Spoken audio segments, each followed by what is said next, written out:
அனைவருக்கும் வணக்கம். அதாவது இந்த ஸ்ட்ரீட் டாக்கள் பற்றி நிறைய வருதுங்களே விமர்சனங்கள். அதாவது பெரிய பெரிய கோடீஸ்வரன், அதாவது எலெக்ட் லைஃப் வாழ்கிற மக்கள் வந்து இந்த குழந்தைகளை கண்டிப்பாக எடுத்து வளர்த்த மாட்டாங்க.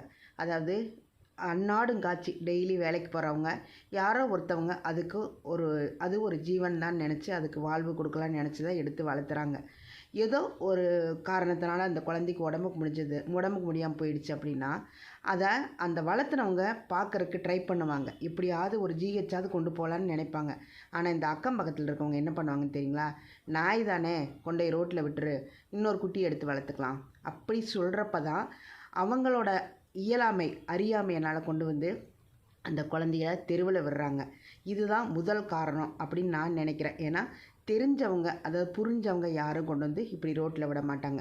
அக்கம் பக்கத்தில் இருக்கிறவங்கனால மட்டும்தான் இந்த குழந்தைகள் வந்து தெருவுக்கு வர்றாங்க, நல்லாவே தெரிஞ்சு போயிடுது. முற்காலத்தில் வந்து நம்ம பாட்டி தாத்தா காலத்தில் பார்த்திங்கன்னா 10 11 குழந்தைய பெற்றுப்பாங்க. அடுத்து நம்ம அம்மா அப்பா ஜென்ரேஷன் பார்த்திங்கன்னா 4 5 அப்படி இருந்தது. நம்ம ஜென்ரேஷனில் 1 2 இப்படி தான் குழந்தைகளை பெற்றுக்கிறோம்.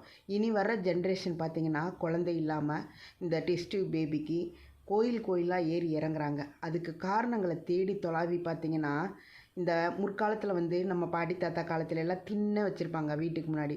அதில் ஏதாவது ஒரு ஜீவனால் வளர்ப்பாங்க, ஆடு மாடு கோழி நாய் அந்த மாதிரி. எதுக்கோ ஒன்றுக்கு அவங்களால முடியாட்டியும் அவங்க சாப்பிட்ற சாப்பாடில் கொஞ்சமாவது போடுவாங்க. அது சாப்பிட்டு காவல் காத்துட்ருக்கும். அந்த ஜீவன்களை நேசித்ததுனால தான் அந்த குழந்தைகள் வந்து அதாவது அப்படி பெற்று எடுத்துக்கிட்டாங்க அவங்க. அதுக்கப்புறம் நம்ம அம்மா அப்பா ஜென்ரேஷனில் பார்த்திங்கன்னா 4 5 ஈஸியாக பெற்றுக்கிட்டாங்க. நம்ம 1 2 பெற்றுக்கிறதுக்கே ரொம்ப சிரமப்படுறோம். இனி வரப்போகிற ஜென்ரேஷனில் அந்த ஒரு குழந்தையும் கூட பிறக்கிறதுக்கு அவங்க எவ்வளோ சிரமப்படுறாங்கன்னு இப்போ நம்ம கண் முன்னே நிறைய பார்த்துட்ருக்கோம்.